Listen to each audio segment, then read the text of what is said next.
Hi students मु बुद्धदेव आपण मानक स्वागत करुच्ची मो चैनल मास लाइफस्टाइल।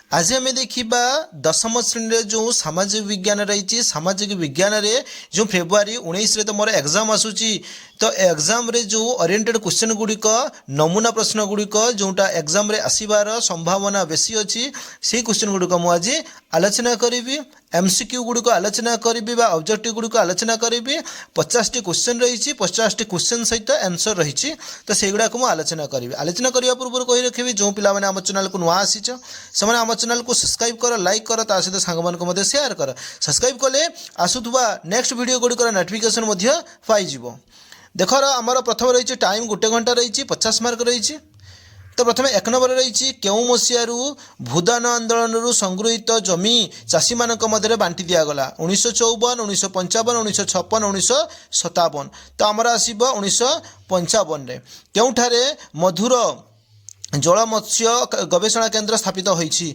साखीगोपाल बारीपदा कौशल्या गंगा तापर पारादीप दिखाई ताले आमर एठार आसब कौन ना कौशल्या गंगार आसब तापर हूँ कौन ना 3 नंबर दिखाई कोया निम्नलिखित मध्यरु काहाकू बुझाए ना पोड़ू चाष एक सामाजिक प्रथा एक भयंकर रोग आदिवासी जाति तो एटार आसब 3 नंबर जहाँकि घटार आसब आदिवासी जाति भारतर प्रथम कृत्रिम उपग्रहर नाम कौन आर्यभट्ट भास्कर प्रथम आपोलो कामिनी तो 4 नंबर जहाँकि प्रथम आसब करे आसब आर्यभट्ट 5 रही प्रतिरक्षा सामग्री उत्पादन क्षेत्र में शतकड़ा केते भाग विदेशी प्रत्यक्ष विनियोगरू ग्रहण करा 25 26 28 30 तो 5 नंबर जहाँकि खरे आसब 26 गोटे राष्ट्र मध्य अन्य राष्ट्र शासनाधीन अंचल को कौन कहुए करे अच्छी अंतक्षेत्र बहिक्षेत्र स्वक्षेत्र एवं स्वीकृति राज्य तो 6 नंबर जहाँकि करे आसब अंतक्षेत्र मयूरभंज केबे ओडिशा सह मिसिला 1948 मई 18 1948 मई 22 1950 मई 18 1949 जनवरी 1 तो 7 नंबर जहाँकि घरे आसब 1949 जनवरी 1 राजा और राजकर्मचारी मफसल ग्रस्त समय रे सेमानंकर शिविर रे मागणा खाद्यपेयर बंदोबस्त करने प्रथा को कौन कहुए भेटी मागण रसद बेठी तो 8 नंबर गोरे आसब रसद तापर हनुमंत सिंह केउ राज्यर राजा थिले जूनागढ़ जम्मू काश्मीर हैदराबाद जोधपुर तो 9 नंबर घरे आसब जहाँकि जोधपुर कनिका राजा शैलेन्द्र नारायण भंजदेव दलर नाम कौन थिला जातीय दल संयुक्त दल स्वाधीन दल एवं कांग्रेस तो 10 नंबर जहाँकि घरे आसब संयुक्त दल 1935 भारत शासन आईन केउ धारा अनुसार ओडिशा को नूतन प्रदेश भाव स्वीकृति दिगला 284 286 288 289 जहाँकि 11 नंबर घरे आसब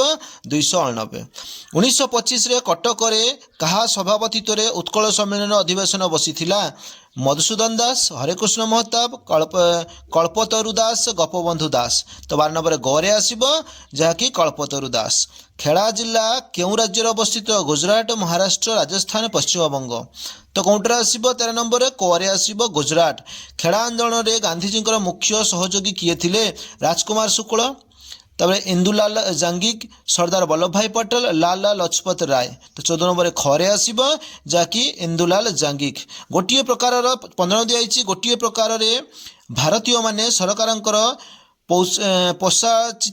पौषाचित प्रवृत्ति को ग्रहण करने पाप युक्ति कहार थिला नेहरू सुभाष चंद्र बोस सरदार वल्लभ भाई पटेल एवं गांधीजी तो 15 नंबर घरे आसब गांधीजी कोलकातार अमृत बजार पत्रिकार संपादक किए थिले गोलोक चंद्र बोस हरिवल्लभ बोस मोतीलाल बोस कालीपद बानार्जी तो 16 नंबर गोरे आसब जहाँकि मोतीलाल घोष नोट छापा उद्दिष्ट कागज कारखाना केउठारे स्थापित करा जाइछि उस्मानाबाद होशंगाबाद एवं औरंगाबाद मुजाफरबाद तो 17 नंबर गोरे आसब जहाँकि औरंगाबाद केउ देशर बहुराष्ट्रीय कंपानी माने सेमानंकर जिनिष उत्पादन करिथांती भारत अमेरिका चीन जापान तो 8 नंबर घरे आसब चीन तापर देख 19 नंबर दि जाइछि नेपाल केउ राजा नेपाल को एक शांतिर अंचल भावे घोषणा करथिले त्रिभुवन महेंद्र ଏବଂ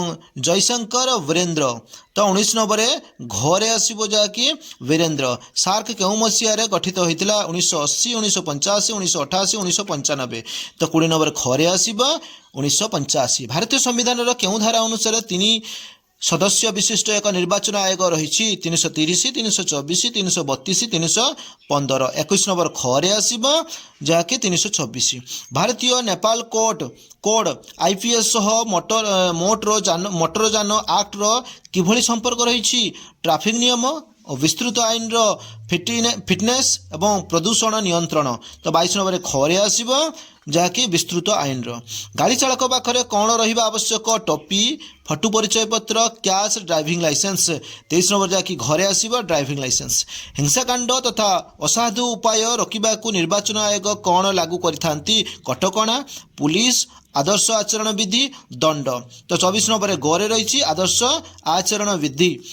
ତାପରେ ଦିଆଯାଇଛି 25 ନମ୍ବରରେ ସଂସଦର କେଉଁ ଧାରା ଅନୁସାରେ ସଂସଦ ଆଇନ ପ୍ରଣୟନ ମାଧ୍ୟମରେ ନୂତନ ରାଜ୍ୟ ପ୍ରତିଷ୍ଠା କରିପାରିବ? ତାପରେ ଧାରା 5, ଧାରା 2, ଧାରା 3, ଧାରା 4 ଦିଆଯାଇଛି। ତ 25 ନମ୍ବର ଘରେ ଆସିବ ଧାରା 2। ଏକଶିଙ୍ଗା ଗଣ୍ଡା କେଉଁ ରାଜ୍ୟରେ ଦେଖାଯାଏ? ଓଡ଼ିଶା, ବିହାର, ଆସାମ, ରାଜସ୍ଥାନ। ତ 26 ନମ୍ବରରେ ଗରେ ଆସିବ ଯାହାକି ଆସାମରେ ଦେଖାଯାଏ। ତାପରେ ଦେଖ 27 ନମ୍ବର ଦିଆଯାଇଛି ଭାରତରେ କେତୋଟି ବିଶ୍ୱ ଐତିହ୍ୟ ସ୍ଥଳ ଅଛି?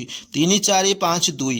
ତ 27 ନମ୍ବରରେ ଯାହାକି ଆସିବ ଗରେ ଆସିବ ଆମର 5ଟି ଅଛି। ହାରାହାରି ବାର୍ଷିକ 120 ସେଣ୍ଟିମିଟର ବୃଷ୍ଟିପାତ ହେଉଥିବା ଅଞ୍ଚଳରେ କେଉଁ ଅରଣ୍ୟ ଦେଖାଯାଏ? ଗୁଳ୍ମ, ଜୁଆରିଆ, ପର୍ଣ୍ଣମୋଚୀ, ମୌସୁମୀ। ତ 28 ନମ୍ବର ଘରେ ଆସିବ ଯାହାକି ଜୁଆରିଆ। ଲିଫ୍ଟ ଗେଜ୍ ରେଳପଥର ଦୁଇଟି ଧାରଣା ମଧ୍ୟରେ ବ୍ୟବଧାନ କେତେ ମିଟର?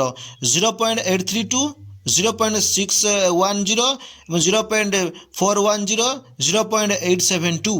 ତ 29 ନମ୍ବର ଯାହାକି ଘରେ ଆସିବ ଆମର 0.610। ଭାରତୀୟ ଦୀର୍ଘ ରେଳପଥ ଉତ୍ତରପ୍ରଦେଶର କେଉଁଠାରେ ଅବସ୍ଥିତ? ଗୋରଖପୁର, ସିକନ୍ଦରାବାଦ, ଆଗ୍ରା, ଲକ୍ଷ୍ନୌ। 30 ନମ୍ବରରେ ଘରେ ଆସିବ ଯାହାକି ଗୋରଖପୁର। ଗୁଡ଼ଗାଁଓରେ ଠାରେ କେଉଁ ଉଦ୍ୟୋଗ ସ୍ଥାପିତ ହୋଇଛି? ଇସ୍ପାତ ଶିଳ୍ପ, ମାରୁତି ଉଦ୍ୟୋଗ, ଆଲୁମିନିୟମ ଶିଳ୍ପ, ଭାରୀ ଇଞ୍ଜିନିୟରିଂ ଶିଳ୍ପ। କ'ଣ ଆସିବ ନା ଆମର 31 ନମ୍ବରରେ ଆସିବ ଘରେ ଆସିବ ଯାହାକି ମାରୁତି ଉଦ୍ୟୋଗ। ତାପରେ ଦିଆଯାଇଛି 32 ନମ୍ବରରେ ହୁଣ୍ଡାଇ କେଉଁ ଦେଶର କମ୍ପାନୀ ଅଟେ? ଜାପାନ, ସ୍ୱିଡେନ, ଭାରତ, ଦକ୍ଷିଣ କୋରିଆ। ତ 32 ନମ୍ବର ଯାହାକି ଘରେ ଆସିବ କ'ଣ ଆସିବ ନା ଦକ୍ଷିଣ କୋରିଆ ଆସିବ। ତାପରେ 33 ନମ୍ବର ଦିଆଯାଇଛି ହୁଲ୍କ ଗିବନ ଭାରତରେ କେଉଁ ରାଜ୍ୟରେ ଦେଖାଯାଆନ୍ତି? ମଧ୍ୟପ୍ରଦେଶ, ସିକିମ, ପଶ୍ଚିମବଙ୍ଗ, ଆସାମ, ରିଓ ଡି ଜାନେରିଓ ଆମର କ'ଣ ଆସିବ 33 ନମ୍ବରରେ ଆସିବ 33 ନମ୍ବରରେ ଘରେ ଆସିବ ଯେ କି ଆସାମରେ ଦେଖାଯିବ। ରିଓ ଡି ଜାନେରିଓ ବିଶ୍ୱ ବୈଠକ କେବେ ଅନୁଷ୍ଠିତ ହୋଇଥିଲା? 1992, 1993, 1994, 1995। ତ ଯାହାକି ଆମର 34 ନମ୍ବରରେ କ'ଣ ଆସିବ ନା 34 ନମ୍ବରରେ ଆସିବ କୋ ଆସିବ ଯାହାକି 1992ରେ। ଏବଂ ଦେଖ 35 ନମ୍ବରରେ କ'ଣ ଦିଆଯାଇଛି ନା ସ୍ଥାନାନ୍ତରିତ କୃଷିକୁ ପଶ୍ଚିମଘାଟ ପାର୍ବତ୍ୟମାଳାରେ କ'ଣ କୁହାଯାଏ? ପେଣ୍ଡା, କୁମ୍ରି, ରେ, ରୋକା। ତ 35 ନମ୍ବର ଯାହାକି ଘରେ ଆସିବ କୁମ୍ରି। ନିମ୍ନୋକ୍ତ କେଉଁଠି ଯୋଗାଯୋଗର ମାଧ୍ୟମ ନୁହେଁ? ଟେଲିଫୋନ, ଟେଲିଭିଜନ, ଇଣ୍ଟରନେଟ, ଘଣ୍ଟା। ତ 36 ନମ୍ବର କ'ଣ ଜାଣିଛ? ଘଣ୍ଟା ଯୋଗାଯୋଗର ମାଧ୍ୟମ ନୁହେଁ, ଆଉ ସେଗୁଡ଼ାକ ହେଉଛି ଯୋଗାଯୋଗର ମାଧ୍ୟମ। ତାପରେ ଦେଖ ଆମର 37 ନମ୍ବର କ'ଣ ଦିଆଯାଇଛି? ଯେଉଁ ମାନଚିତ୍ର ଦିଆଯାଇଛି ମାନଚିତ୍ରକୁ ଦେଖିନିଅ, ସେ ଅନୁସାରେ I, 2I, 3I, IB ଦିଆଯାଇଛି। ସେ ଅନୁସାରେ 4ଟି ପ୍ରଶ୍ନ ଅଛି, ସେ 4ଟି ପ୍ରଶ୍ନକୁ ଆମେ ଦେଖିବା। ସେଥିରେ ଦିଆଯାଇଛି ଆଇ ତାପଜ ବିଦ୍ୟୁତ କେନ୍ଦ୍ରଟିର ନାମ କ'ଣ? ଟ୍ରମ୍ପେ, ସାତପୁରା, ଲୋକଟକ ଏବଂ କୋରବା ଦିଆଯାଇଛି। ତ 37 ନମ୍ବରରେ ଗୋରେ ଆସିବ କ'ଣ ନା ଲକଟକ। ଏବଂ 2I 38 ନମ୍ବର ଦିଆଯାଇଛି 2I ଚିହ୍ନିତ ସ୍ଥାନରେ କେଉଁ ନଦୀବନ୍ଧ ଯୋଜନା ରହିଛି? ମେଟୁର, ତୁଙ୍ଗଭଦ୍ରା, କୋସି, କୋୟେନା। ତ 38 ନମ୍ବର ଯାହାକି କୋରେ ଆସିବ 38 ନମ୍ବର କୋରେ ଆସିବ କ'ଣ ଆସିବ ନା ମେଟୁର। ତାପରେ ଦେଖ 39 ନମ୍ବର ଦିଆଯାଇଛି 3I ଚିହ୍ନିତ ସ୍ଥାନରେ କେଉଁ ଅଭୟାରଣ୍ୟ ଅବସ୍ଥିତ? ଶିମିଳିପାଳ, ଗିର୍, ନାମଦଫା, କାଜିରଙ୍ଗା। ତ 39 ନମ୍ବର ଯାହାକି ଗୋରେ ଆସିବ ନାମଦଫା। ଏବଂ 40ରେ ଦେଇଛି ଆଇଭି ସ୍ଥାନରେ କେଉଁ ଆଣବିକ ଶକ୍ତି କେନ୍ଦ୍ର ଅବସ୍ଥିତ? ନା କୁଦାକୁଲମ, କାଇଗା, କାକ୍ରାପରା, ତାପରେ ହେଉଛି ଜାଇଚାପୁର। ଏବଂ 40 ନମ୍ବରରେ କ'ଣ ଆସିବ ନା କୋଆ ଆସିବ କୁଦାକୁଲମ। ତାପରେ ଯାଇଛି 41 ନମ୍ବରରେ ରବି ନାମକ ଜଣେ ବ୍ୟକ୍ତି ଦିଲ୍ଲୀରେ କରିଥିବା ଛୋଟ ସଂସ୍ଥାରେ କେତେ ଜଣ କର୍ମଚାରୀଙ୍କୁ ନିୟୋଜିତ କରିଛନ୍ତି? 20, 12, 16, 25। ତ 41 ନମ୍ବର ଯାହାକି କୋରେ ଆସିବ 20 ଜଣ ଆସିବ। ତାପରେ ଦିଆଯାଇଛି 42 ନମ୍ବରରେ ମାର୍କ ଲେଲାଣ୍ଡ କେଉଁ ବିଷୟ ବସ୍ତୁକୁ ଅନୁଧ୍ୟାନ କରି ନଥିଲେ? ଲୋକପ୍ରିୟ ଗଳ୍ପ, ଲୋକସାହିତ୍ୟ, ପ୍ରାଥମିକ ଶ୍ରେଣୀର ବିଷୟବସ୍ତୁ, ନୃତ୍ୟ। ତ 42 ନମ୍ବର ଯାହାକି ଘରେ ଆସିବ ନୃତ୍ୟ। ଏବଂ 43 ନମ୍ବର ଯେ କିଏ ତାଙ୍କର ନୃତ୍ୟ ଆବିଷ୍କାରକୁ ବ୍ୟବସାୟର ସୁଯୋଗରେ ରୂପାନ୍ତରଣ କରିବାର ଇଚ୍ଛାଶକ୍ତି ଦ୍ୱାରା ଉଦ୍ୟମିତା ପାଇଁ ପ୍ରଭାବିତ ହୋଇଥିଲେ? ରବି, କାଣ୍ଟଲିନ୍, ଶ୍ରୀନାରାୟଣ ରେଡ୍ଡି ଏବଂ ମାକୁଲାଣ୍ଡ। ତ 43 ନମ୍ବରରେ ଯାହାକି ଆସିବ ଆମର ଗୋରେ ଆସିବ କ'ଣ ନା ଗୋରେ ଅଛି ଶ୍ରୀନାରାୟଣ ରେଡ୍ଡି।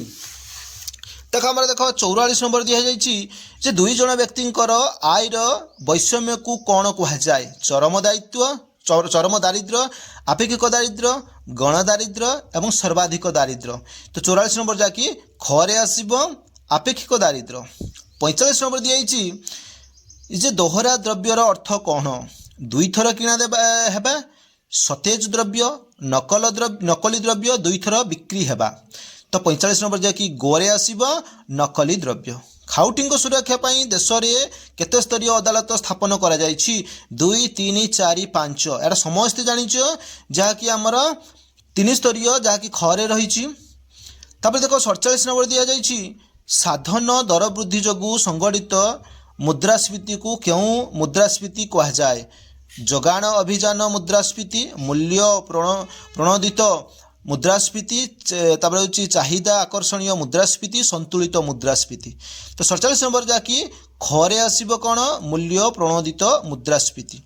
48 ନମ୍ବର ଅଛି କେଉଁ ଦେଶର ସୂଚନା ଓ ପ୍ରଯୁକ୍ତି ବିଦ୍ୟାର ଅତି କୁଶଳୀ ବିଶାରଦ ଓ ଯନ୍ତ୍ରୀ ଅଛନ୍ତି ଯେଉଁମାନେ କି ନିଜ ବୁଦ୍ଧିମତ୍ତା ଓ ଇଂରେଜୀ ଭାଷାର ପାରଦର୍ଶିତା ଯୋଗୁଁ ବିଭିନ୍ନ କଲ୍ ସେଣ୍ଟରରେ ଉପଭୋକ୍ତାମାନଙ୍କୁ ଉପଦେଶ ଦେଇଥାନ୍ତି? ଭାରତ, ଚୀନ, ଇଂଲଣ୍ଡ, ଜାପାନ।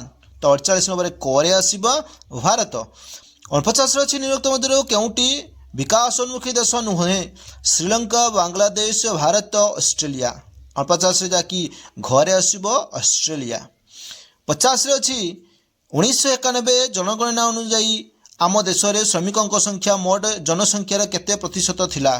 25.6, 23.8, 37.6, 40.3, ଯାହାକି ଆମର 37.6 ଗରେ ଅଛି। ତ ଏଇଠି ତ ସରିଲା ସାମାଜିକର ଯେଉଁ MCQ ସରିଲା। ସେତେ ପର୍ଯ୍ୟନ୍ତ ବିଦାୟ ଦିଅନ୍ତୁ। ଯେଉଁ ପିଲାମାନେ ଆମ ଚ୍ୟାନେଲକୁ ନୂଆ ଆସିছে ସେମାନେ ଆମ ଚ୍ୟାନେଲକୁ ସବସ୍କ୍ରାଇବ୍ କର, ଲାଇକ୍ କର, ତା ସହିତ ସାଙ୍ଗମାନଙ୍କୁ ମଧ୍ୟ ସେୟାର କର।